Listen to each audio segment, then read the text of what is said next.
Hey, meet me in the canteen today. It's important. He was breaking up with me. In the canteen of all places. In front of everyone. I don't understand why he would do this to me. If he's into skinny girls like her, then why did he ever get with me in the first place?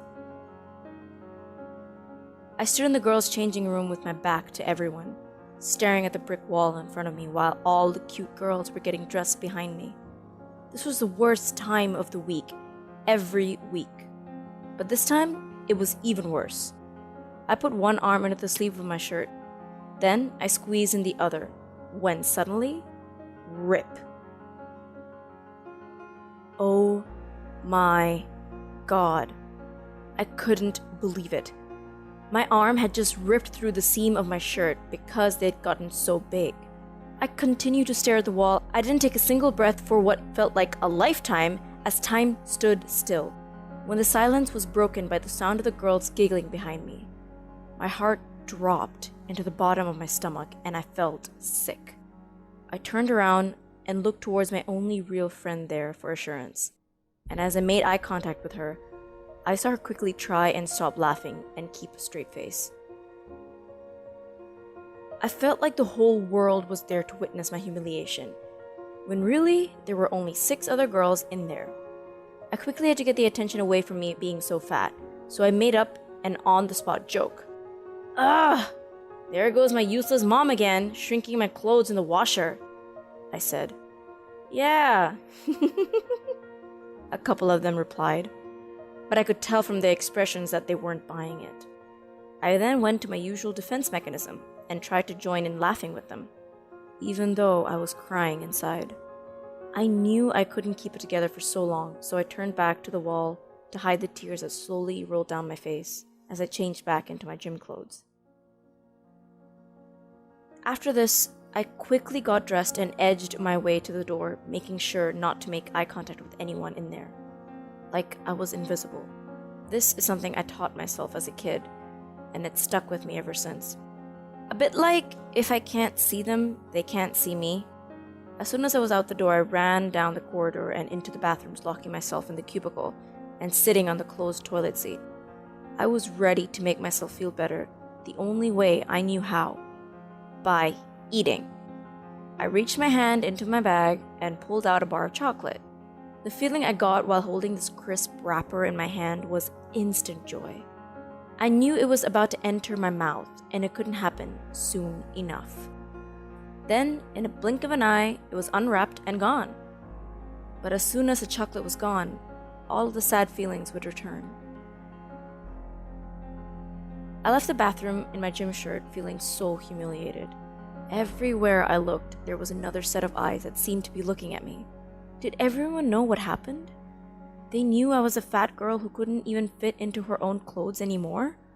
The remaining 4 hours of the day felt like 4 long weeks of embarrassment.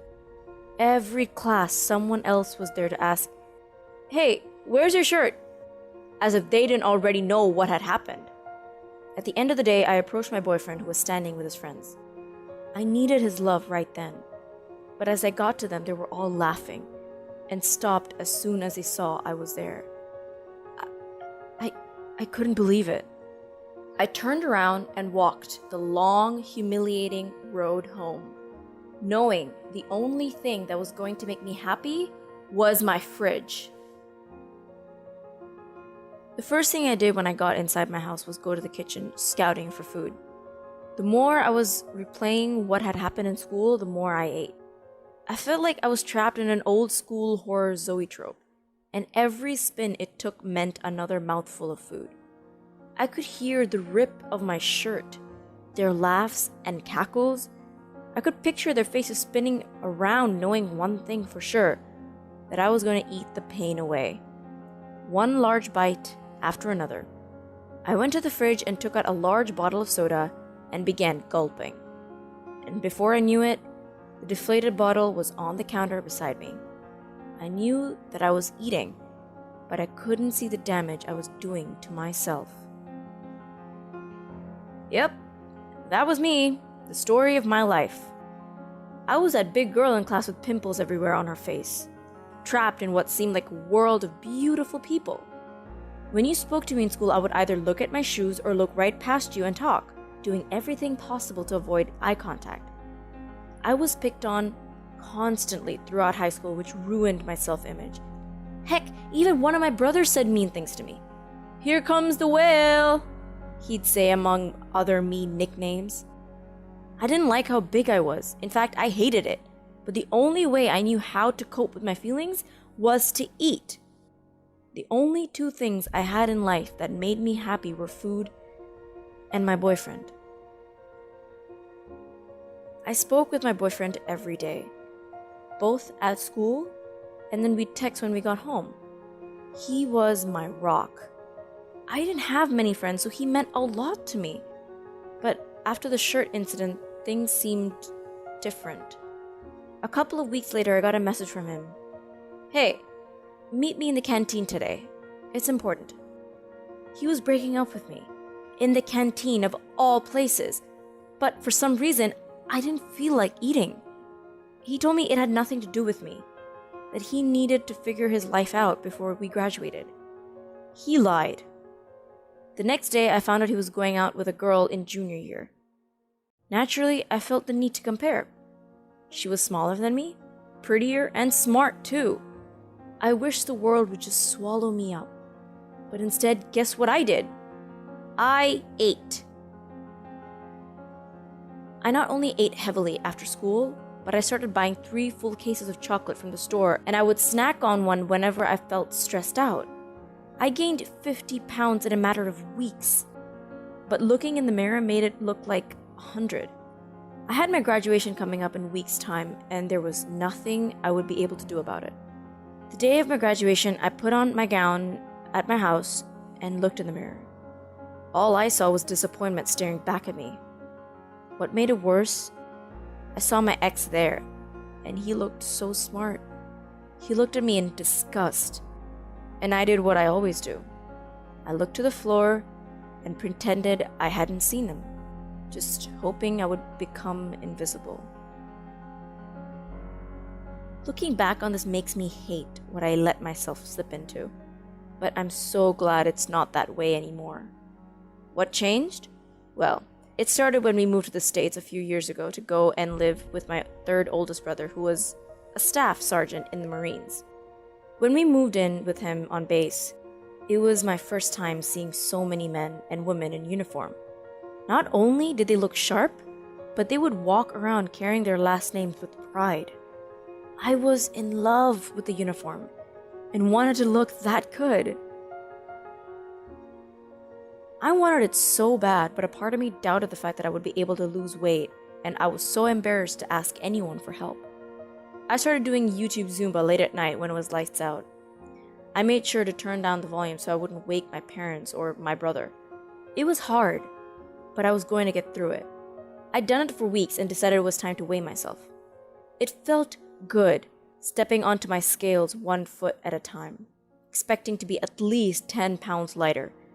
But to my horror, I had only lost 3 to 4 pounds, and it stayed that way for a while. I started feeling sad again, and at that moment, it would have been so easy for me to turn to the fridge for support. But I was determined not to let that happen. So I decided then I was going to run. The very next morning, I found myself in front of the driveway at 6 a.m., nervous and shaking from the cold. What was I even thinking? I couldn't do this. I was about to go back inside and wallow in my self-pity when I saw Mr. Harris, a 54-year-old veteran, jogging in the neighborhood with his service dog. He and my dad got along well, as they're both Marine veterans. I felt something went off inside of me. I felt anger. Anger towards myself for being a nobody. Anger towards the kids that laughed and made fun of me in high school. Anger towards my brother for saying those mean things to me. I took a deep breath and walked to the end of the driveway. I turned and faced the road before me, and I saw our neighbor's mailbox a couple 100 feet down. It was a metal box with a small red flag on the side. It was my goal to start running once I got to it. With every step I took towards that mailbox, I heard every negative thought or thing anyone had ever said to me. reminding me that I'll never make it. Lazy slob. You're weak. With every footstep, another nasty thought rattled through my brain. I was 2 feet away from the mailbox when I decided to jump for it, or I'll never start. I started picking up the pace and controlling my breathing. I remember thinking, it's been a while since I last ran towards anything and not away from things. 5 seconds into it, I felt my lungs burning, and I was gasping for air, but I just kept pushing. I felt pain both physically and emotionally. Warm tears started rolling down my face as I kept on running. All the hurt I was feeling in the past, feeling unworthy, unloved, pressured, everything. I felt it all. I didn't get too far when I stopped and started sobbing uncontrollably.